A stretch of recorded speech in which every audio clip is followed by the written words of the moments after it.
Hi అండి, నేను మీ Vahini. Welcome to our channel Tarak Vahini TET and DSC. ఈ ఛానల్లో ఏపీ టెట్ 2 డిఎస్సి సిలబస్ పై ఎవ్రీడే వీడియో క్లాసెస్ అనే ఉంటాయి. అండ్ వాటిపైన ఎయిమ్ ఫర్ డిఎస్సి అనే టెలిగ్రామ్ గ్రూప్ లో ఎవ్రీ సండే 7:30 PM కి వీక్లీ టెస్ట్ అనేది ఫ్రీగా ఉంటుంది. ఇంకా ఎవరైనా ఛానల్ ని సబ్స్క్రైబ్ చేసుకోకపోతే మనం ఇప్పటికే డిఎస్సి సిలబస్ లో ప్రతి సబ్జెక్ట్ మీద చాలా వరకు క్లాసెస్ కంప్లీట్ చేసుకున్నాం. అన్ని క్లాసెస్ చూసి మీకు నచ్చితే సబ్స్క్రైబ్ చేసుకోండి. ఓకేనా? ఈ రోజు టాపిక్ వచ్చేసి 9th క్లాస్ బయాలజీ అండి, జీవుల మౌలిక ప్రమాణం. ఈ చాప్టర్ ని చదివి అర్థం చేసుకొని నోట్స్ ప్రిపేర్ చేసి పాయింట్ వైజ్ గా రాసుకోవడానికి రోజుకి 1 గంట చొప్పున నాకైతే 5 to 6 hours పట్టింది. అంత మ్యాటర్ ఉంటుంది ఈ చాప్టర్ లో.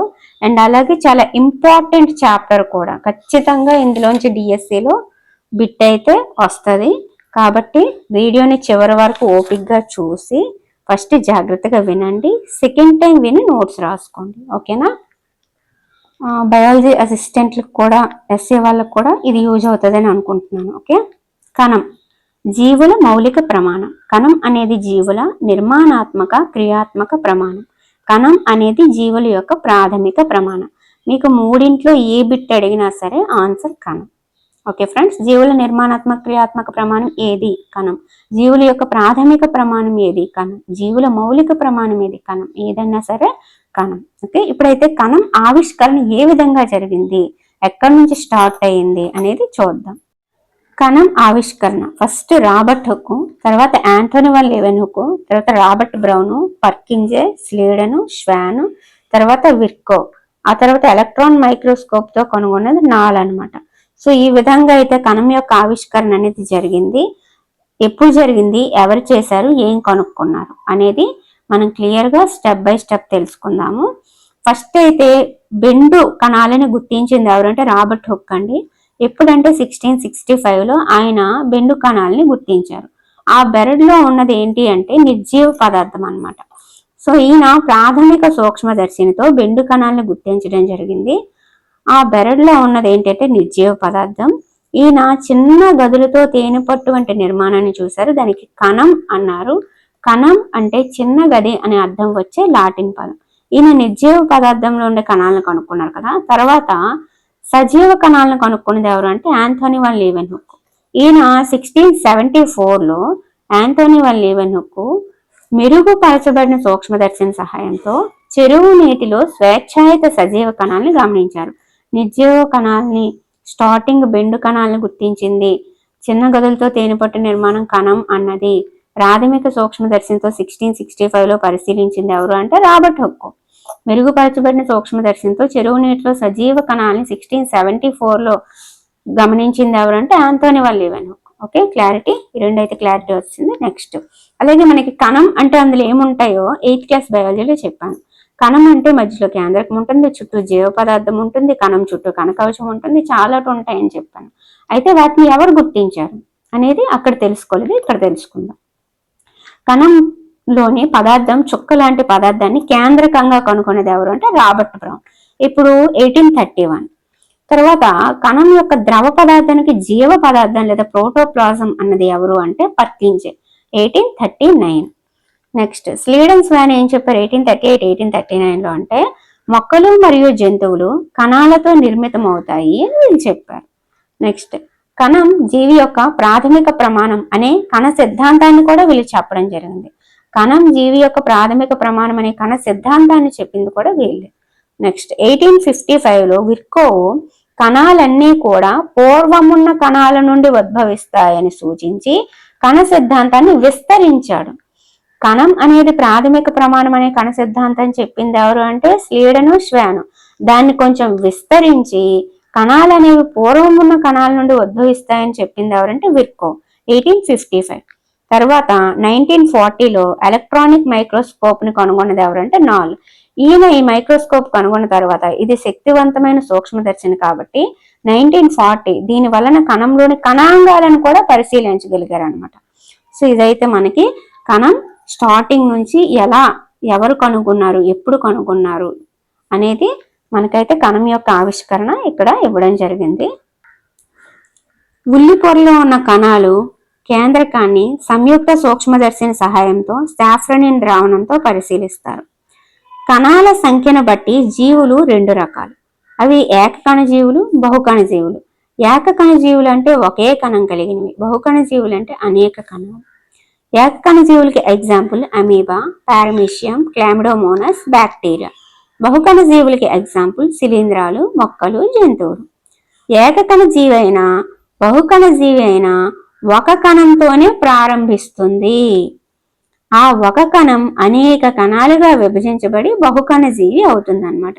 ఇది చాలా సింపుల్గా అనిపిస్తుంది, కానీ ఇలాంటివి అడిగినప్పుడే తప్పు చేయడానికి అవకాశం ఉంటుంది. ఓకే, నెక్స్ట్ మానవ శరీరంలో వివిధ రకాల కణాలు ఇప్పుడు చూద్దాము. పిక్చర్స్ కూడా నేను వేశాను. నునుపు కండర కణాలు, ఇది అండం, కొవ్వు కణం, నాడీ కణం, అస్థి కణం, రక్త కణాలు, శుక్ర కణం. సో ఇన్ని రకాల కణాలు అనేవి మానవ శరీరంలో ఉండడం జరుగుతుంది. ఓకే, నెక్స్ట్ కణాల ఆకారం మరియు పరిమాణం అవి నిర్వర్తించే నిర్దిష్ట విధులకి అనుగుణంగా ఉంటాయన్నమాట. అమీబా ఆకారంలో మార్పులు చెందుతూ ఉంటుంది. దీని ద్వారా ఆహార సేకరణ, చలనం, ఇతర క్రియలు జరుగుతున్నాయి. ఒక ప్రత్యేక రకానికి చెందిన కణాలు విచిత్రంగా ఉంటాయి. నాడీ కణాలు విలక్షణమైన ఆకారాన్ని కలిగి ఉంటాయి. ఎగ్జాంపుల్ బహుకణ జీవుల్లో శ్రమ విభజన ఉంటుంది. ప్రతి కణం ప్రత్యేక విధులను నిర్వర్తిస్తుంది. ఏకకణ జీవులు ఏంటి, అన్ని అదే చేస్తుంది. కానీ బహుకణ జీవుల్లో అంటే ప్రతి కణం ప్రత్యేక విధులని నిర్వర్తిస్తుంది.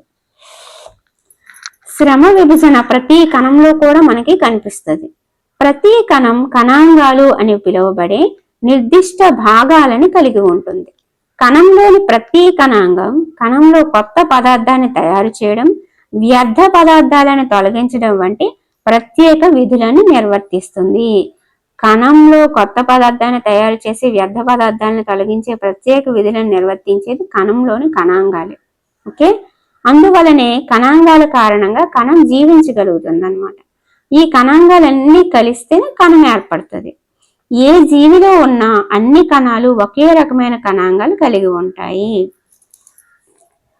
కణం నిర్మాణం. కణం నిర్మాణం తెలుసుకోవాలంటే దాని యొక్క 3 లక్షణాలు తెలుసుకుంటే వచ్చేస్తాయి. ఫస్ట్ మీకు ఆల్రెడీ చెప్పాను, లోపల ఉండే ద్రవ పదార్థాన్ని కణద్రవ్యం, జీవ పదార్థం, ప్రోటోప్లాజం అంటారు. మధ్యలో ఉండే చుక్క కేంద్రకం, ఇది కణత్వచం. కణం చుట్టూ రక్షించేది కణత్వచం. దానికి ఇంకొక ఎక్స్ట్రా ఉంటే కణకవచం. ఓకే, ఇది కేంద్రక త్వచం అని. సో ఎన్ని రకాలు ఉన్నాయి, అవి ఏం చేస్తాయి అనేది ఫస్ట్ చూద్దాం. ఫస్ట్ అయితే బయట నుంచి లోపలికి వెళ్దాం. ఓకే, కణత్వచం లేదా ప్లాస్మా పొర, దీని గురించి తెలుసుకుందాం. ఇది మృదువైనది, ప్రోటీన్లు, లిపిడ్లతో కూడినది. కణాన్ని బాహ్య వాతావరణం నుండి వేరు చేసే బయటి పొర. కణం లోపలికి వెలుపలికి కొన్ని పదార్థాల ప్రవేశాన్ని, నిష్క్రమణను ప్లాస్మా పొర నియంత్రిస్తుంది. కొన్ని ఇతర పదార్థాల కదలికను కూడా నిరోధిస్తుంది. అందుకే కణత్వచంను వర్ణాత్మక పారగమ్య త్వచం లేదా విచక్షణాస్తరం అంటారు. ఇది 2 ప్రక్రియలు నిర్వహిస్తుంది, వ్యాపనం అని, ద్రవాభిసరణం అని. కణత్వచం నిర్వహించే 2 ప్రక్రియలు వ్యాపనం లేదా ద్రవాభిసరణం. అవేంటి ఇప్పుడు చూద్దాం. వ్యాపనం లేదా విసరణం అంటే అధిక గాఢత నుంచి అల్ప గాఢతకి వాయువులు, CO2 లేదా ఆక్సిజన్ వంటి కొన్ని వాయువులు కణత్వచం ద్వారా లోపలికి బయటకి వ్యాపనం ద్వారా రవాణా అవుతాయి. వ్యాపనం కణాల మధ్య, అలాగే ఒక కణం మరియు దాని బాహ్య వాతావరణం మధ్య వాయు మార్పిడిలో ప్రముఖ పాత్ర పోషిస్తుంది. ఇప్పుడు మీకు వ్యాపనం అంటే గాలి అనేది అర్థమైంది. ఓకే, మరి ద్రవాభిసరణం అంటే వాటర్ అన్నమాట. అల్ప గాఢత నుంచి అధిక గాఢతకి నీరు రవాణా చేయడాన్ని ద్రవాభిసరణం అంటారు. ఇక్కడ మీకు ఈ తేడా అర్థమైతేనే నెక్స్ట్ హైపర్ టోనిక్ అనేసి మనకి ఒక 3 రకాలు ఉన్నాయి, అవి మనకు అర్థమవుతాయి అన్నమాట. వ్యాపనం అంటే వాయువు అధిక గాఢత నుంచి అల్ప గాఢతకి వెళ్ళడం. ద్రవాభిసరణం అంటే నీరు అల్ప గాఢత నుంచి అధిక గాఢతకి వెళ్ళడం. అర్థమవుతుందా? అధిక అల్ప, అల్ప అధిక, వాయువు వ్యాపనం, నీరు ద్రవాభిసరణం. ఈ టాపిక్ అర్థమైతే నెక్స్ట్ చెప్పబోయేది అర్థమవుతుంది. ఓకే, ఇదైతే మనకి కణత్వచం లేదా ప్లాస్మా పొర గురించి. నీటి రవాణా అనేది పారగమ్య త్వచం ద్వారా ద్రావిత గాఢత అధికంగా ఉన్న వైపుకు నీటి నికర వ్యాపనాన్ని ద్రవాభిసరణం అంటారు. అధికంగా ఉన్న వైపుకు, అల్పంగా ఉన్న దాని నుంచి అధికంగా ఉన్న వైపుకు నీరు వ్యాపించడాన్ని ద్రవాభిసరణం అంటారు సింపుల్ గా చెప్పాలంటే. నీటి ప్రసరణ నీటిలో కరిగిన పదార్థ పరిమాణం మీద ఆధారపడి ఉంటుంది. అంటే నీరు ఎటు నుంచి ఎటు వెళ్ళాలనేది దాంట్లో కరిగి ఉన్న ద్రావిత పరిమాణం మీద. ఇప్పుడు పంచదార నీళ్లు తీసుకున్నామంటే నీరు ద్రావణం, అందులో కలిపిన పంచదార అనేది ద్రావితం అనమాట. సో ఎంత కలిపాము అనేది ఆ పదార్థ పరిమాణం మీద ఈ నీటి ప్రసరణ అనేది ఆధారపడి ఉంటుంది. చక్కెర లేదా ఉప్పు ద్రావణంలో జంతు కణం లేదా మొక్క కణం ఉంచితే ఏమవుతుందో తెలుసుకోవాలంటే ఈ మూడు మీరు తెలుసుకోవాలన్నమాట. ఓకేనా, చూద్దామా. హైపోటోనిక్ ద్రావణం, దీన్ని అల్పగాఢత ద్రావణం అంటాము. ద్రవాభిసరణం అంటే తక్కువ నుంచి ఎక్కువకి వెళ్తుంది కాబట్టి. సో ఇక్కడ మనకి వాడిచ్చిన మ్యాటర్ మనం చదివితే ఖచ్చితంగా కన్ఫ్యూజ్ అవ్వడానికి అవకాశం ఉంటుంది. సో పిక్చర్ చూసి మనం ఫాలో అవుదాము. ద్రావణం తక్కువ గాఢత కలిగి ఉంది కాబట్టి ఈ ద్రావణం తక్కువ గాఢత కలిగి ఉన్న దగ్గర నుంచి ఎక్కువ గాఢత కలిగి ఉన్న కణంలోకి నీరు అనేది ప్రసరిస్తుంది. తక్కువ నుంచి ఎక్కువకి నీరు అనేది ప్రసరించడం జరుగుతుంది. అందువల్ల ఈ కణం అనేది ఉబ్బుతుంది అనమాట. మరి ఇక్కడ అల్పగాఢత గల ద్రావణం అని అన్నారు కదా. సో అది ఎలా జరుగుతుంది అంటే ద్రావితం ప్లస్ ద్రావణి రెండూ కలిస్తేనే ద్రావణం. ఈ ద్రావితం ప్లస్ ద్రావణి కలిపితే ద్రావణం. మరి ఆ ద్రావణం అనేది తక్కువ గాఢత కలిగి ఉంది. ఇక్కడ ఏమిచ్చాడు, కణాన్ని ఆవరించి ఉన్న మాధ్యమంలోని నీటి గాఢత కణంలోని నీటి కన్నా ఎక్కువ ఉంది అన్నాడు. కణంలో నీటి కంటే ఇక్కడ ఉన్న నీరు అనేది ఎక్కువ ఉంది. నీరు ఎక్కువ ఉంది అంటే దాని అర్థం ఏంటి, అందులో ద్రావితం తగ్గింది. సో ద్రావితం తగ్గింది అంటే ద్రావిత పదార్థ పరిమాణం మీదే కదా మనకి నీటి ప్రసరణ అనేది ఆధారపడి ఉంటది. సో నీరు ఎక్కువ ఉందంటే అందులో ద్రావితం, ఆ నీటిలో కలిపిన ద్రావితం అనేది తక్కువ ఉంది అని అర్థం. కాబట్టి ఈ అల్పగాఢత గల ద్రావణం నుంచి కణంకి నీరు అనేది ప్రసరించడం జరుగుతుంది.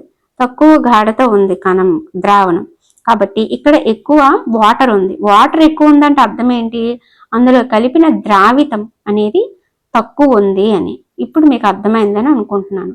ఇప్పుడు మీకు క్లారిటీగా అర్థమైంది కదా. ఇక్కడ వాటర్ అనేది ఎక్కువ ఉంది కానీ అందులో కలిపిన ద్రావితం తక్కువ ఉంది కాబట్టి ఇది అల్పగాఢత గల ద్రావణం అయ్యింది. ఈ అల్పగాఢత గల ద్రావణం నుంచి కణంలోకి నీరు అనేది ప్రసరించింది కాబట్టి కణం ఉబ్బింది. ఇదే హైపోటోనిక్ ద్రావణం అన్నమాట. కణాన్ని ఆవరించి ఉన్న మాధ్యమంలోని నీటి గాఢత కణంలోని నీటి కన్నా ఎక్కువ ఉంది కానీ నీటి గాఢత ఎక్కువ ఉంది కానీ అందులో కలిసిన ద్రావితం అనేది తక్కువ ఉంది కాబట్టి ఇది తక్కువ గాఢత గల ద్రావణం, అల్ప గాఢత గల ద్రావణం కానీ తీసుకొని ఇక్కడ నుంచి వాటర్ అనేది కణానికి వెళ్ళింది అనమాట. ఇప్పుడైతే క్లారిటీగా ఉంది కదా. హైపోటోనిక్ ద్రావణంలో కణం ఉబ్బుతుంది అంటే ఇక్కడ వాటర్ ఎక్కువ ఉంది, ద్రావితం తక్కువ ఉంది. ఇది అల్పగాఢత గల ద్రావణం, ఇక్కడ నుంచి కణం వాటర్ తీసుకుంది. ఓకే, అయిపోయింది కదా. నెక్స్ట్ చూద్దాం. ఐసోటోనిక్ లేదా సమగాఢత గల ద్రావణం అంటే ఏంటో చూద్దాం. కణంలోని నీటి గాఢత, ఈ నీటి గాఢత రెండు ఈక్వల్ అయిపోయాయి అనుకో, దాన్ని ఐసోటోనిక్ అంటాం అనమాట. కాబట్టి అప్పుడు ఇటు నుంచి అటలదు, అటు నుంచి ఇటలదు, కదలిక ఉండదు, కణం అదే పరిమాణంలో ఉంటుంది. అది ఐసోటోనిక్ లేదా సమగాఢత గల ద్రావణం. ఇది హైపోటోనిక్ ద్రావణం అంటే ఇక్కడ నుంచి కణం వాటర్ తీసుకుంటుంది, కణం ఉబ్బుతుంది. ఓకే, నెక్స్ట్ ఇప్పుడు హైపర్టోనిక్ అంటే ఏంటి, కణం కుచించుకుపోద్ది, కణంలోంచి వాటర్ తీసేసుకుంటది అనమాట బయట చుట్టూ ఉన్నది. ఓకేనా, అది హైపర్టోనిక్ లేదా అధిక గాఢత గల ద్రావణం అంటే ఏంటి ఇప్పుడు చూద్దాం. ఇక్కడ నీటి గాఢత ఎక్కువ, ఇక్కడ నీటి గాఢత తక్కువ. ద్రావణం ఎక్కువ గాఢత కలిగి ఉంది అని అర్థం. నీటి గాఢత తక్కువ అంటే అర్థం ఏంటి, నీటి గాఢత తక్కువ అంటే అందులో కలిపిన ద్రావితం ఎక్కువ అని. కాబట్టి ఆ ద్రావితం మీదే మన నీటి ప్రసరణ అనేది ఆధారపడి ఉంటుంది కాబట్టి ద్రావిత పరిమాణం ఎక్కువ కాబట్టి దీన్ని మనము అధిక గాఢత గల ద్రావణంగా తీసుకోవాలి.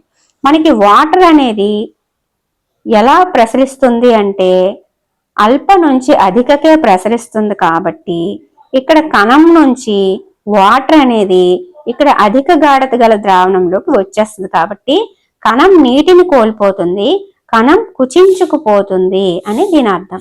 సో ఈ మూడు మీకు క్లియర్గా అర్థమయ్యాను అనుకుంటున్నాను. హైపోటోనిక్ అంటే కణం వాటర్ తీసుకుంటది, ఉబ్బుతుంది. ఐసోటోనిక్ అంటే ఈక్వల్గా ఉంటుంది, ఎలాంటి మార్పు జరగదు. హైపర్టోనిక్ అంటే కణం కుచించుకుపోద్ది, కణం నీటిని కోల్పోతుంది. ఓకేనా. హైపర్టోనిక్ అంటే అధిక గాఢత గల ద్రావణం ఇది. హైపోటోనిక్ అంటే అల్పగాఢత గల ద్రావణం. సో అల్పగాఢత గల ద్రావణం అని ఎలా డిసైడ్ చేస్తామంటే ద్రావిత పరిమాణం మీద ఆధారపడి డిసైడ్ చేస్తాం. సో క్లియర్గా అర్థమైందని అనుకుంటున్నాను. ఇంకొకసారి వినడానికి ట్రై చేయండి. ఓకే. మంచి నీటిలో నివసించే ఏకకణ జీవులు మరియు చాలా మొక్కల కణాలు ద్రవాభిసరణ ద్వారా నీటిని పొందుతాయి. మొక్కలు వేర్ల ద్వారా నీటిని పీల్చుకోవడం కూడా ద్రవాభిసరణకి ఉదాహరణ అన్నమాట. ఎండోసైటోసిస్ అంటే ఏంటంటే కణత్వచానికి ఉండే సాగే గుణం వలన అది కణానికి వెలుపల గల ఆహారం ఇతర పదార్థాలను చుట్టుముట్టి కణంలోకి గ్రహించడానికి తోడ్పడుతుంది అన్నమాట. సో అమీబా ఆహారాన్ని గ్రహించే ఈ విధానాన్ని ఎండోసైటోసిస్ అంటారు. ఫర్ ఎగ్జాంపుల్ ఇక్కడ అమీబా ఉంది అని అనుకుంటే అమీబా కణత్వచం చుట్టూ ఉంటుంది, మధ్యలో కణం ఉంటుంది, కణత్వచం ఇలా సాగి అందులోకి ఆహారాన్ని లోపలికి తీసేసుకుంటుంది అనమాట. సో ఈ ప్రక్రియ ఎండోసైటోసిస్. ఓకే. నెక్స్ట్ ప్లాస్మా పొర యొక్క నిర్మాణాన్ని ఎలక్ట్రాన్ సూక్ష్మదర్శిని ద్వారా మాత్రమే మనం గమనించవచ్చు. ప్లాస్మా పొర అంటే ఏంటో చెప్పాను, అదేనండి కణత్వచం. ఇప్పుడు మనము ఇక్కడ వరకు ఏం నేర్చుకున్నాం అంటే కణత్వచం గురించి నేర్చుకున్నాం, ఇంకా నేర్చుకుంటాం. అంటే మనకి ఏవైతే 3 నిర్మాణాలు ఉన్నాయో అందులో మొదటిదైన కణత్వచం లేదా ప్లాస్మా పొర గురించి మనం ఇప్పుడు నేర్చుకుంటున్నాం. ఇవన్నీ కూడా అందులోని అంశాలే. ఓకే. సజల హైడ్రోక్లోరిక్ ఆమ్లం గుడ్డు పెంకుని తొలగిస్తుంది. పెంకు ఎక్కువగా కాల్షియం కార్బోనేట్ ని కలిగి ఉంటుంది. గుడ్డును స్వచ్ఛమైన నీటిలో వేస్తే గుడ్డు ఉబ్బుతుంది. అంటే ఇది ఏ ద్రావణానికి ఎగ్జాంపుల్ అంటే హైపోటోనిక్. గుడ్డు ఉబ్బుతుంది, కణం ఉబ్బింది అంటే హైపోటోనిక్. గుడ్డును ఉప్పు ద్రావణంలో వేస్తే గుడ్డు కుచించుకుపోతుంది. హైపర్టోనిక్. హైపోటోనిక్ కణం ఉబ్బుతుంది, హైపర్టోనిక్ కణం కుచించుకుపోతుంది. ఎగ్జాంపుల్ గా గుర్తు పెట్టుకోవాలి, గుడ్డు గుర్తు పట్టాలి. ఓకే. నెక్స్ట్ కణ కవచం. ఇది మొక్కలలో మాత్రమే ఉంటుందండి, అందుకని సపరేట్ గా దీన్ని చెప్పడం జరిగింది. ప్లాస్మా పొర వెలుపల ఉంటుంది, అంటే మనకి ఇది కణం కదా, దాని చుట్టూ కూడా మనకి కణత్వచం లేదా ప్లాస్మా పొర ఉంటుందని చెప్పాము. అది కాకుండా ఎక్స్ట్రాగా ఇంకొక పొర ఉంటుంది, దాని పేరు కణకవచం అనమాట. కానీ అది కేవలం మొక్కల్లో మాత్రమే ఉంటుంది అనమాట. ఓకే. ఇప్పటి వరకు మనం కణత్వచం ప్లాస్మా పొర గురించి తెలుసుకున్నాం. దానికి ఇంకొక ఎక్స్ట్రా పొర ఏదైతే మొక్కల్లో ఉంటుందో కణకవచం గురించి ఇప్పుడు చూద్దాం. దృఢమైన నిర్మాణం బాహ్య కవచం. మొక్క కణకవచం ప్రధానంగా సెల్యులోజ్ తో నిర్మితమై ఉంటుంది. సెల్యులోజ్ ఒక సంక్లిష్ట పదార్థం మరియు మొక్కలకు దృఢమైన నిర్మాణాన్ని అందిస్తుంది అన్నమాట. ఇప్పుడు కణద్రవ్య సంకోచం అంటే ఏంటో చూద్దాం. సజీవ మొక్క కణం ద్రవాభిసరణ ద్వారా నీటిని కోల్పోయినప్పుడు కణకవచానికి దూరంగా కణంలోని పదార్థాలు కుచించుకుపోవడం లేదా సంకోచం చెందుతాయి. ఈ దృగ్విషయమే కణద్రవ్య సంకోచం. ఓకే. ద్రవాభిసరణ ద్వారా కేవలం నిర్జీవ కణాలే కాకుండా సజీవ కణాలు మాత్రమే నీటిని పీల్చుకుంటాయి. అంటే ద్రవాభిసరణ ద్వారా అన్ని నీటిని పీల్చుకుంటే కోల్పోతాయని డౌట్ రావచ్చు. అందుకే నిర్జీవ కణాలు కాకుండా కేవలం సజీవ కణాలు మాత్రమే నీటిని పీల్చుకుంటాయని నోట్ పెట్టి రాశాను. ఓకే. అర్థమవుతుంది కదా. కణకవచం వలన మొక్కలు, శిలీంధ్రాలు మరియు బ్యాక్టీరియా కణాలు చాలా తక్కువ గాఢత గల బాహ్య ద్రావణం వలన పగిలిపోకుండా తట్టుకోగలవు. అటువంటి ద్రావణంలో కణాలు ద్రవాభిసరణ ద్వారా నీటిని తీసుకోగలుగుతాయి. కణకవచంలోని కణాలు జంతు కణాల కంటే పరిసర ద్రావణాల్లో వచ్చి ఎక్కువ మార్పుల్ని తట్టుకోగలవు అనమాట. ఓకే. అర్థమైంది కదా. నెక్స్ట్ కణ నిర్మాణంలోని 2వ లక్షణమైన కేంద్రకానికి ఇప్పుడు వచ్చామన్నమాట. అంటే ఇప్పటి వరకు మనము నేర్చుకుంది ఫస్ట్ నిర్మాణమైన కణత్వచము, అలాగే దానికి ఎక్స్ట్రాగా మొక్కల్లో ఉండే కణకవచము, కణద్రవ్య సంకోచం, ఇవి నేర్చుకున్నాం. ఇప్పుడు రెండోది అయిన కేంద్రకానికి వచ్చామన్నమాట.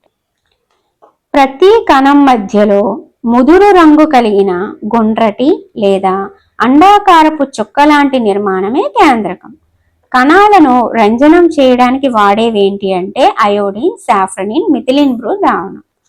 కేంద్రకాన్ని ఆవరించి 2 పొరల కేంద్రక త్వచం కూడా ఉంటుంది. కేంద్రకం నుండి కణద్రవ్యంకు పదార్థమును బదిలీ చేయడానికి కేంద్రక త్వచం రంధ్రాలను కలిగి ఉంటుంది. కేంద్రకం నుండి కణద్రవ్యానికి పదార్థాన్ని బదిలీ చేయడానికి కేంద్రక త్వచం రంధ్రాలను కలిగి ఉంటుంది. ఇప్పుడు పిక్చర్ చూపిస్తాను చూడండి. ఏదైతే మనకి ఇక్కడ కేంద్రకం ఉందో ఇది కేంద్రక త్వచం అన్నమాట. ఇది రంధ్రాలను కలిగి ఉండి పదార్థాల రవాణాకి ఉపయోగపడుతుంది. ఓకే, ఇది కేంద్రక త్వచం. ఈ లోపల ఉండేది కేంద్రకం. ఓకే, నెక్స్ట్ కేంద్రకం కడ్డీ వంటి నిర్మాణాలుగా కనిపించే క్రోమోజోములను కలిగి ఉంటుంది. కణ విభజన జరిగేటప్పుడు మాత్రమే ఇలా జరుగుతుంది అనమాట. సో క్రోమోజోములు కలిగి ఉండడం కడ్డీ లాంటి నిర్మాణాలుగా కనిపించడం ఎప్పుడు ఉంటుందంటే కణ విభజన జరిగేటప్పుడు మాత్రమే ఉంటుంది. Note this point. నెక్స్ట్ తల్లిదండ్రుల నుండి తర్వాత తరానికి సంక్రమించే జన్యు సమాచారం క్రోమోజోములలోని డిఎన్ఏ రూపంలో ఉంటుంది. డిఎన్ఏ అంటే డిఆక్సీ రైబో న్యూక్లిక్ ఆమ్లం. క్రోమోజోములు డిఎన్ఏ మరియు ప్రోటీన్లతో కూడిన నిర్మాణాలు. కణాలు నిర్మించడానికి మరియు ఏర్పరిచే సమాచారం డిఎన్ఏ అణువులు కలిగి ఉంటాయి. డిఎన్ఏలోని క్రియాత్మక విభాగాలనే జన్యువులు అంటారు. ఇప్పుడైతే మనము కేంద్రకం గురించి తెలుసుకున్నాం. ఎలా ఉంటుంది, లోపల కేంద్రక త్వచం ఏం చేస్తుంది, అందులో ఉన్న అంశాలు ఏంటి అనేది ఇంకొంచెం తెలుసుకుందాం. ఓకే, కణ విభజన చెందనప్పుడు డిఎన్ఏ క్రోమాటిన్ లో భాగంగా ఉంటుంది. క్రోమాటిన్ అంటే ఏంటంటే చెక్కబడిన దారం లాంటి పదార్థం. కణ విభజన జరిగేటప్పుడు క్రోమాటినే క్రోమోజోములుగా ఏర్పడుతుంది అనమాట. నేను మీకు ఇక్కడ చెప్పాను కదా, ఏం చెప్పాను, కణ విభజన జరిగేటప్పుడు మాత్రమే కడ్డీలు లాంటి నిర్మాణాలు కనిపిస్తాయి క్రోమోజోములు అని చెప్పాను. ఒకవేళ కణ విభజన జరగనప్పుడు ఎలా ఉంటాయని మీకు డౌట్ రావచ్చు. అదే ఇదనమాట. కణ విభజన చెందనప్పుడు డిఎన్ఏ అనేది క్రోమాటిన్ లో భాగంగా ఉంటుంది. అది చిక్కబడిన దారం లాంటి పదార్థం లాగా ఉంటుంది. ఓకే, నెక్స్ట్ ఒక కణం విభజన చెంది రెండు కొత్త కణాలని ఏర్పరిచే కణ ప్రత్యుత్పత్తి ప్రక్రియలో ప్రధాన పాత్ర పోషించేది కేంద్రకం అన్నమాట. కేంద్రకం కీలక పాత్రలు ఇప్పుడు తెలుసుకుందాం. కణ ప్రత్యుత్పత్తి, ఏ రూపంలో ఆ కణం కనిపిస్తుంది అనేది, కణం రసాయన చర్యలు నిర్దేశించి అభివృద్ధి చెందే విధానం, ఇవన్నీ కూడా కేంద్రకం యొక్క పాత్రలు. మరి కేంద్రకం ఉంటే ఖచ్చితంగా కేంద్రక త్వచం ఉండాలా, ఉండకపోయినా పర్లేదా అని డౌట్ రావచ్చు. అది ఇప్పుడు చూద్దాం. కేంద్రక త్వచం లేని కణాలు కూడా ఉంటాయి. కేంద్రకం ఉండి కేంద్రక త్వచం లేని కణాలు ఉంటాయి. వాటిని మనం కేంద్రక పూర్వ కణాలు అంటాం. పూర్వ అంటే ఆదిమ లేదా ప్రాథమిక, క్యారియోట్ లేదా కార్యన్ అంటే కేంద్రకం. సో కేంద్రక త్వచం కలిగిన వాటిని ఏమంటారు అంటే నిజ కేంద్రక జీవులు అంటారు. కేవలం కేంద్రక ఆమ్లాలను కలిగి ఉండి సరిగ్గా ఏర్పడినటువంటి కేంద్రక ప్రాంతాన్ని న్యూక్లియాయిడ్ అంటారు. కేంద్రక ఆమ్లాలు కలిగి ఉంటుంది కానీ సరిగ్గా కేంద్రక ప్రాంతం అనేది ఏర్పడదు. అటువంటి దాన్ని మనం న్యూక్లియాయిడ్ అంటాం. కేంద్రక త్వచం లేని వాటిని నిజ కేంద్రక జీవులు అంటాం. కేంద్రక త్వచం ఉన్న వాటిని నిజ కేంద్రక జీవులు అంటాం. లేని వాటిని కేంద్రక పూర్వ కణాలు అంటాం. నిజ కేంద్రక కణాలలో ఉన్న ఇతర కణద్రవ్య కణాంగాలను కూడా కేంద్రక పూర్వ కణాలు కలిగి ఉండవు. నిజ కేంద్రక కణాల్లో ఉన్న ఇతర కణద్రవ్య కణాంగాలను కూడా కేంద్రక పూర్వ కణాలు కలిగి ఉండవు. అంటే కేవలం కేంద్రక త్వచం లేకపోవడమే కాదు, నిజ కేంద్రక జీవులోని ఇతర కణద్రవ్య కణాంగాలను కూడా ఇవి కలిగి ఉండవు. ఓకే, కేంద్రక పూర్వజీవి బ్యాక్టీరియాలో పత్రహరితం త్వచీయుత కోశాలతో సంబంధం కలిగి ఉంటుంది. కానీ నిజ కేంద్రక కణాల వలె ప్లాస్టిడ్లతో సంబంధం కలిగి ఉండదు. పత్రహరితంతో రిలేషన్ ఉంటది కానీ ప్లాస్టిడ్లతో రిలేషన్ ఉండదు కేంద్రక పూర్వజీవులకి. ఓకే, ఇప్పుడు అర్థమైంది కదా. ఇప్పుడు మనం సెకండ్ లక్షణమైన కేంద్రకాన్ని కంప్లీట్ చేసుకున్నాం. కణత్వచం చెప్పాము, ఎక్స్ట్రాగా ఉండే కణకవచం చెప్పాము, రెండో లక్షణమైన కేంద్రకం చెప్పాము. ఇప్పుడు మూడో లక్షణమైన కణద్రవ్యం గురించి చూద్దాం. ప్లాస్మా పొర లోపల ఉండే, ప్లాస్మా పొర అంటే నథింగ్ బట్ కణ త్వచం లోపల ఉండే ద్రవ పదార్థాన్ని మనం కణద్రవ్యం అంటాం. ఇది అనేక ప్రత్యేకమైన కణాంగాలను కూడా కలిగి ఉంటుంది. కణాంగాలలో ప్రతిదీ కణం కోసం ఒక నిర్దిష్ట విధిని నిర్వహిస్తుంది. కేంద్రక పూర్వజీవుల్లో కేంద్రకం ఉండదు, అంటే స్పష్టంగా ఉండదు. అలాగే కేంద్రక త్వచం ఆవరించిన కణాంగాలు కూడా ఉండవు, అది కేంద్రక పూర్వజీవులు. నిజ కేంద్రక కణాలు కేంద్రక త్వచంతో పాటు త్వచంతో ఆవరించబడిన కణాంగాలను కూడా కలిగి ఉంటాయి. ఇదైతే ఇక్కడ డిస్కస్ చేసుకున్నాం. వైరస్లు ఏ విధమైన పొరల్ని కలిగి ఉండవు, అందుకే అవి జీవిలోకి ప్రవేశించిన చాలా వరకు జీవ లక్షణాలని వ్యక్తం చేయవు. అంటే అవి అభివృద్ధి చెందిన తర్వాతే మనకి తెలుస్తుంది అనమాట అది వైరస్ అని. ఇప్పుడు కేంద్రక పూర్వ కణానికి నిజ కేంద్రక కణానికి ఉన్న డిఫరెన్స్ చూద్దాము. త్వచంచే ఆవరించబడిన కణాంగాలు ఉండవు, ఇందులో ఉంటాయి. క్రోమోజోములు కేవలం కేంద్రక ఆమ్లంతో కూడి ఉంటాయి. ఇక్కడ కేంద్రక ప్రాంతం బాగా ఏర్పరచబడి చుట్టూ కేంద్రక త్వచం ఉంటుంది. కణాంగాలుగా చిన్న రైబోజోములే ఉంటాయి. ఇక్కడ క్రోమోజోములు 1 కంటే ఎక్కువ ఉంటాయి. పరిమాణం సాధారణంగా చిన్నది, 1 నుంచి 10 మైక్రోమీటర్స్. మ్యూ అంటే మైక్రో అండి, సో మైక్రోమీటర్స్ అనమాట. అలాగే 1 మైక్రోమీటర్ అంటే 10⁻⁻⁶. కేంద్రక ప్రాంతాన్ని ఇక్కడ న్యూక్లియాయిడ్ అంటారని తెలుసుకున్నాం కదా. అంటే కేంద్రకామ్లంతో ఉండి త్వచం సరిగ్గా ఉండనిది, కేంద్రకం ఉండనిది, కేంద్రక పూర్వకణం అవి ఉండే ప్రాంతం న్యూక్లియాయిడ్ అని చెప్పుకున్నాం కదా. సో ఇక్కడ ఈ నిజ కేంద్రక కణాల్లో దాని పరిమాణం పెద్దగా ఉంటుందండి, 5 to 100 మైక్రోమీటర్స్ అయితే ఉంటుందన్నమాట. సో ఇది కేంద్రక పూర్వకణానికి నిజ కేంద్రక కణానికి ఉన్న డిఫరెన్స్. వివిధ రకాలైన చర్యలను ఒకదానికొకటి వేరుగా ఉంచడానికి ఈ కణాలు తమలోనే ఆవరించబడిన చిన్న నిర్మాణాలను లేదా కణాంగాలని ఉపయోగించుకుంటాయి అన్నమాట. సో ఇప్పుడు ఈ నిర్మాణాల గురించి మనం తెలుసుకుంటాం. ఇప్పటి వరకు మనం ఏం తెలుసుకున్నామంటే కణం యొక్క 3 ప్రాథమిక నిర్మాణాలు ఏంటి. ఫస్ట్ నిర్మాణాలు అంటే కణత్వచం, దానికి ఎక్స్ట్రాగా ఉన్న కణకవచం, కేంద్రకం, కణద్రవ్యం, 3 గురించి తెలుసుకున్నాం. అలాగే కేంద్రకానికి సంబంధించి కేంద్రక పూర్వకణం, నిజ కేంద్రక కణాలకి డిఫరెన్స్ చూసాము. ఇప్పుడు వివిధ నిర్మాణాలు, చిన్న చిన్న నిర్మాణాలు కూడా ఉంటాయి. కణాలు తమలోనే ఆవరించిన ఇంకా చిన్న నిర్మాణాలను కలిగి ఉంటాయి అని తెలుసుకున్నాం కదా. సో ఆ నిర్మాణాలు ఏంటి, అవి చేసే పనులు ఏంటి ఇప్పుడు మనం చూద్దాం. ఫస్ట్ది అంతర్జీవ ద్రవ్యజాలం అండి. అంతర్జీవ ద్రవ్యజాలం, దీన్ని మనం ఎండోప్లాస్మిక్ రెక్టిలం అని అంటారు. ఈఆర్ త్వచంచే ఆవరించబడిన నాళాలు, పొరలతో కూడిన పెద్ద వల లాంటి నిర్మాణం. ఇది పొడవైన గొట్టాలు లేదా గుండ్రని లేదా దీర్ఘ చతురస్ర సంచుల్లాగా కూడా కనిపిస్తుంది. నిర్మాణంలో ఇది ప్లాస్మా పొరని పోలి ఉంటుంది. ప్లాస్మా పొరని పోలి ఉండే కణాంగాలు లేదా చిన్న నిర్మాణాలు ఏవి అంటే అంతర్జీవ ద్రవ్యజాలం. ఓకే, నెక్స్ట్ మరి ఇది చేసే పని ఏంటంటే ఈ ఈఆర్ అనేది అంతర్జీవ ద్రవ్యజాలం అనేది 2 టైప్స్ అండి. అది గరుకు అంతర్జీవ ద్రవ్యజాలం, రెండోది నునుపు అంతర్జీవ ద్రవ్యజాలం. మరి గరుకు అంతర్జీవ ద్రవ్యజాలం ఏం చేస్తుంది, నునుపు అంతర్జీవ ద్రవ్యజాలం ఏం చేస్తుంది అనేది ఇప్పుడు చూద్దాం. పేర్లోనే ఉంది, గరుకు అంతర్జీవ ద్రవ్యజాలం అనేది గరుకుగా ఉంటుంది. ఉపరితలంపై రైబోజోములు ఉంటాయి. రైబోజోములు అనేవి ప్రోటీన్ల తయారీకి సంబంధించిన ప్రదేశాలు. ఇప్పుడు నునుపు అంతర్జీవ ద్రవ్యజాలం, కణం పనిచేయడానికి అవసరమైన కొవ్వు అణువులు లేదా లిపిడ్ల తయారీలో ఇది సహాయపడుతుంది అనమాట. కొవ్వులు లిపిడ్ల తయారీలో సహాయపడేది నునుపు అంతర్జీవ ద్రవ్యజాలం. మీద రైబోజోములు కలిగి ఉండి ప్రోటీన్ల తయారీకి సంబంధించిన ప్రదేశాలను కలిగి ఉండేది గరుకు అంతర్జీవ ద్రవ్యజాలం. ఇప్పుడు డిఫరెన్స్ అయితే అర్థమైంది కదా. ఇది అంతర్జీవ ద్రవ్యజాలం. నెక్స్ట్ చూద్దాం. తయారైన ప్రోటీన్లు ఈఆర్ని ఉపయోగించుకొని కణంలోని వివిధ భాగాలకు సరఫరా చేయబడతాయి. సో ఇక్కడ గరుకు అంతర్జీవ ద్రవ్యజాలంలో తయారైన ప్రోటీన్లు అనేవి మొత్తాన్ని ఉపయోగించుకొని వివిధ భాగాలకు సరఫరా చేయబడతాయి.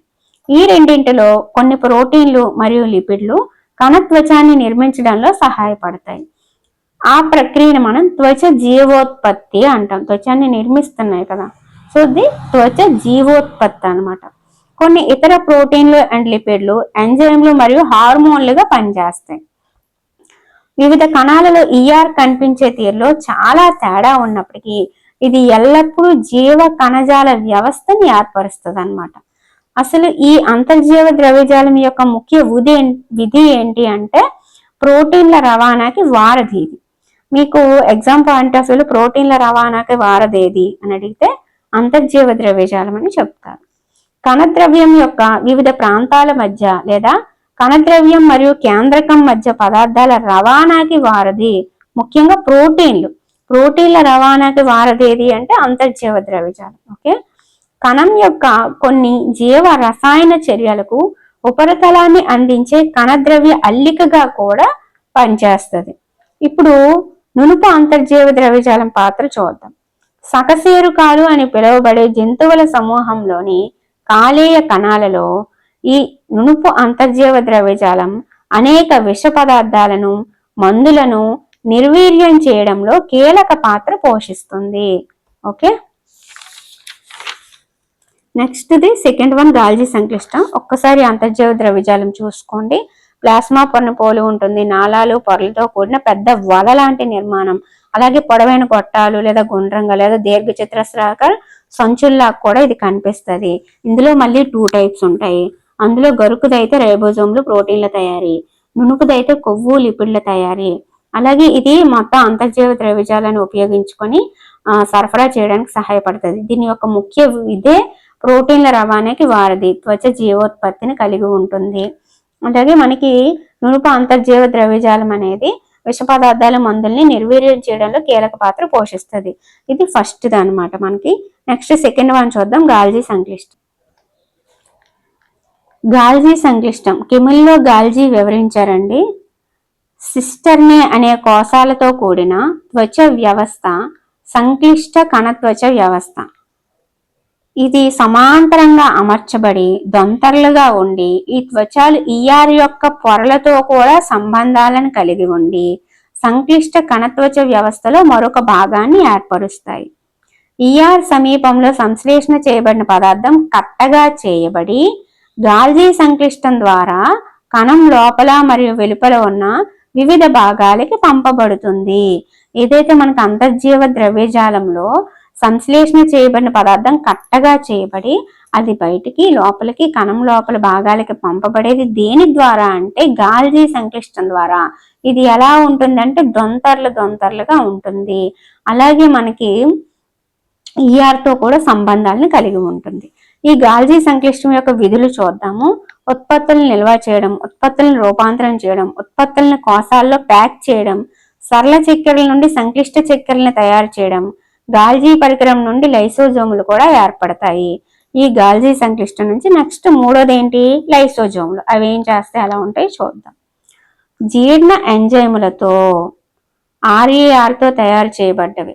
ఆర్ఏఆర్ ఏంటంటే గరుకు అంతర్జీవ ద్రవ్యజాలంతో తయారు చేయబడ్డ జీర్ణ ఎంజైములతో నిండిన త్వచంచే ఆవరించబడిన కోశాలని లైసోజోములు అంటారు. అర్థమైంది? ఇక్కడ నేను మీకు చెప్పాను, మర్చిపోయి ఉండొచ్చు, ఒకసారి చూద్దాం. కొన్ని ఇతర ప్రోటీన్లు, లిపిడ్లు, ఎంజైమ్లు మరియు హార్మోన్లుగా పనిచేస్తాయి. ప్రోటీన్లు, ఎంజైమ్లు, హార్మోన్లుగా పనిచేస్తాయి. ఇక్కడ ప్రోటీన్లు ఎక్కడుందండి, ఆర్ఈఆర్. ఇప్పుడు గుర్తొచ్చిందా? ఆర్ఈఆర్ గరుకు అంతర్జీవ ద్రవ్యజాలంతో తయారు చేయబడ్డ జీర్ణ ఎంజైములతో నిండిన త్వచంచే ఆవరించిన కోశాలే లైసోజోములు. కణ వ్యర్థాలని విసర్జించే వ్యవస్థ బయట లేదా పాతబడిన కణాంగాల్ని జీర్ణం చేయడం ద్వారా కణాన్ని శుభ్రంగా ఉంచడంలో సహాయపడుతుంది అనమాట. కణంలోకి ప్రవేశించే బ్యాక్టీరియా, ఆహారం, కణాంగాలు ఇక్కడ అంతరించిపోతాయి. ఇవి సంక్లిష్ట పదార్థాలని మళ్ళీ సరళ పదార్థాలుగా విచ్ఛిన్నం చేస్తాయి. వీటిలో సేంద్రియ పదార్థాలను విచ్ఛిన్నం చేసే శక్తివంతమైన ఎంజైములు ఉంటాయి. అది లైసోజోములు. కణం దెబ్బతిన్నప్పుడు లైసోజోములు పగిలి వాటిలోని ఎంజైములు ఆ కణాన్ని జీర్ణం చేస్తాయి. అందుకే కణం యొక్క స్వయం విచ్ఛిత్తి సంచులు అని లైసోజోములు అంటారు. ఇప్పుడు లైసోజోముల నుంచి క్లియర్ గా అర్థమైంది. Okay, next mitochondria. వీటిని కణశక్త్యాగారాలు అంటారు. 2 త్వచాలతో కప్పబడి ఉంటాయి. బయట త్వచం రంధ్రయుతంగా ఉంటుంది, లోపలిది లోతుగా ముడతపడి ఉంటుంది. ఈ ముడతలు ఏటీపీ ఉత్పాదక రసాయన చర్యల కోసం ఉపరితల వైశాల్యాన్ని అధికం చేస్తాయి. జీవికి కావలసిన శక్తిని మైటోకాండ్రియా ఏటీపీ అణువుల రూపంలో విడుదల చేస్తుంది. ఏటీపీ అంటే ఎడినోసిన్ ట్రైఫాస్ఫేట్. ఏటీపీని కణం యొక్క శక్తి నగదు, ఎనర్జీ కరెన్సీ అంటాం. కొత్త రసాయన సమ్మేళనాలను తయారు చేయడానికి మరియు యాంత్రిక పని కోసం శరీరం ఏటీపీలో నిల్వ చేసిన శక్తిని వాడుతుంది. మైటోకాండ్రియాలు ప్రత్యేకమైన కణాంగాలు, స్వంత డిఎన్ఏ, రైబోజోమ్లు, సొంత ప్రోటీన్లు కలిగి ఉంటాయి. ఇవి సొంత ప్రోటీన్లు తయారు చేసుకుంటాయి కూడా. ఇది మైటోకాండ్రియా కోసం. మైటోకాండ్రియాని కణశక్త్యాగారాలు అంటారు. అందులో ఏటీపీ అణువుల రూపంలో శక్తిని విడుదల చేస్తుంది కదా, దాన్ని ఎనర్జీ కరెన్సీ అని అంటారు. ఓకే, ఇప్పుడు నెక్స్ట్ 5వది ప్లాస్టిడ్లు అన్నమాట. వృక్ష కణాలలో మాత్రమే ఉంటాయి. ఈ ప్లాస్టిడ్లు 2 రకాలు. క్రోమోప్లాస్ట్లు అంటారు, ల్యూకోప్లాస్ట్లు అంటారు. క్రోమోప్లాస్ట్లు అంటే వర్ణయుతంగా ఉంటాయి. ల్యూకోప్లాస్ట్లు అంటే తెలుపు లేదా రంగులేని ప్లాస్టిడ్లు అన్నమాట. పత్రహరితం అనే వర్ణద్రవ్యం కలిగిన క్రోమోప్లాస్ట్లను క్లోరోప్లాస్ట్లను కూడా అంటారు. ఇవి కిరణజన్య సంయోగక్రియకు ముఖ్యమైనవి. ఇవి పత్రహరితంతో పాటు వివిధ పసుపు లేదా నారింజ వర్ణకాలను కూడా కలిగి ఉంటాయి. ప్రాథమిక కణాంగాలైన ల్యూకోప్లాస్ట్లో పిండి పదార్థాలు, నూనెలు మరియు ప్రోటీన్ రేణువులు వంటి పదార్థాలు నిల్వ చేయబడతాయి. ఓకే, ఇది ప్లాస్టిడ్ల కోసం. క్లోరోప్లాస్ట్ యొక్క అంతర్గత నిర్మాణ వ్యవస్థని స్ట్రోమా అనే పదార్థంలో పొందుపరచబడిన అనేక త్వచ దంతర్లను కలిగి ఉంటుంది. వీటి గురించి మనం 10th క్లాస్ బయాలజీలో ఇంకా వివరంగా తెలుసుకుంటాము. ఓకేనా, ఇక్కడ జస్ట్ ప్లాస్టిడ్లు అంటే ఏంటో అందులో ఏముంటాయి అంతే. ఓకే, క్లోరోప్లాస్ట్ యొక్క అంతర్గత నిర్మాణ వ్యవస్థ స్ట్రోమా అనే పదార్థంలో పొందుపరచబడిన దొంతర్లను కలిగి ఉంటుంది. ప్లాస్టిడ్లు మైటోకాండ్రియా వలె వాటి సొంత డిఎన్ఏ రైబోజోముల్ని కలిగి ఉంటాయి. ప్లాస్టిడ్లు బాహ్య నిర్మాణంలో మైటోకాండ్రియాని పోలి ఉంటాయి. ఓకే, ఇప్పుడు నెక్స్ట్ రిక్తికలు. రిక్తికలు అనేవి ఘన లేదా ద్రవ పదార్థాల నిల్వా సంచులు. జంతు కణాలలో రిక్తికలు చిన్న పరిమాణంలో ఉంటాయి. వృక్ష కణాలు చాలా పెద్ద రిక్తికలని కలిగి ఉంటాయి. కొన్ని వృక్ష కణాల రిక్తిక మొత్తం కణ పరిమాణంలో 50 to 90% కూడా ఆక్రమిస్తాయి. అంత పెద్ద ఉంటాయి అన్నమాట. వృక్ష కణాలు రిక్తికలు కణరసంతో నిండి ఉంటాయి. రిక్తికలు కణానికి స్ఫీత గుణాన్ని, దృఢత్వాన్ని అందిస్తాయి. కొన్ని ముఖ్య పదార్థాలు రిక్తికలు నిల్వ చేయబడతాయి. వీటిలో అమైనో ఆమ్లాలు, చక్కెరలు, వివిధ సేంద్రియ ఆమ్లాలు, కొన్ని ప్రోటీన్లు ఉంటాయి. అమీబా వంటి ఏకకణ జీవులలో ఆహార రిక్తికలు అమీబా తిన్న ఆహార పదార్థాలు ఉంటాయి. కొన్ని ఏకకణ జీవులలో కణం నుండి అదనపు నీటిని మరియు కొన్ని వ్యర్థాలను విసర్జించడంలో ప్రత్యేకమైన రిక్తికలు కూడా ముఖ్యమైన పాత్ర వహిస్తాయి. కణ విభజన. కొత్త కణాలు తయారయ్యే ప్రక్రియని కణ విభజన అంటారు. ఇది 2 టైప్స్ అన్నమాట. ఒకటి సమవిభజన, 2 క్షయకరణ విభజన. సమవిభజన అంటే చాలా కణాలు పెరుగుదల కోసం విభజించబడడం. ఈ ప్రక్రియలో తల్లి కణం ఒకేలాంటి 2 పిల్ల కణాలని ఏర్పరుస్తుంది. పిల్ల కణాలు తల్లి కణం వలె అదే సంఖ్యలో క్రోమోజోములు కలిగి ఉంటాయి. ఇది జీవులలో కణజాలాల పెరుగుదలకు, మరమ్మతుకు సహాయపడుతుంది. జంతువులు, వృక్షాలలోని ప్రత్యుత్పత్తి అవయవాలు లేదా కణజాలాలలోని ప్రత్యేక కణాలు విభజన చెంది బీజ కణాలు ఏర్పడి ఫలదీకరణం అనంతరం సంతానాన్ని ఏర్పరుస్తాయి. ఇది సమవిభజన. నెక్స్ట్ క్షయకరణ విభజన. 2 వరుస విభజనలను కలిగి ఉండేది. విభిన్న ప్రక్రియ ద్వారా విభజన చెందుతాయి అన్నమాట. ఒక కణం ఈ విభజన చెందితే 2 కణాలకు బదులుగా 4 కొత్త కణాలను ఏర్పరుస్తుంది. కొత్త కణాలలో తల్లి కణాల్లోని క్రోమోజోముల సంఖ్యలో సగం క్రోమోజోములు మాత్రమే ఉంటాయన్నమాట. ఓకే, నెక్స్ట్ కెమిల్లో గాల్జీ 1843 బ్రెస్సియా సమీపంలోని కోర్టనోలో జన్మించారు. 1865లో పట్టభద్రుడయ్యారు. పావియా విశ్వవిద్యాలయం వైద్య విద్యలో. పావియాలో సెయింట్ మాథ్యూ ఆసుపత్రిలో పనిచేయడం జరిగింది. 1872లో అబియా టెగ్రాసోలోని దీర్ఘకాల అనారోగ్యం ఆసుపత్రిలో చీఫ్ మెడికల్ ఆఫీసర్ పదవిని అంగీకరించాడు.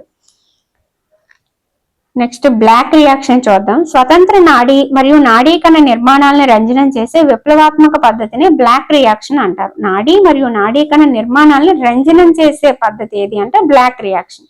ఈ పద్ధతి సిల్వర్ నైట్రేట్ యొక్క బలహీనమైన ద్రావణాన్ని యూజ్ చేసి కణాల ప్రక్రియలు మరియు అత్యంత సున్నితమైన శాఖలను గుర్తించడంలో చాలా విలువైనది.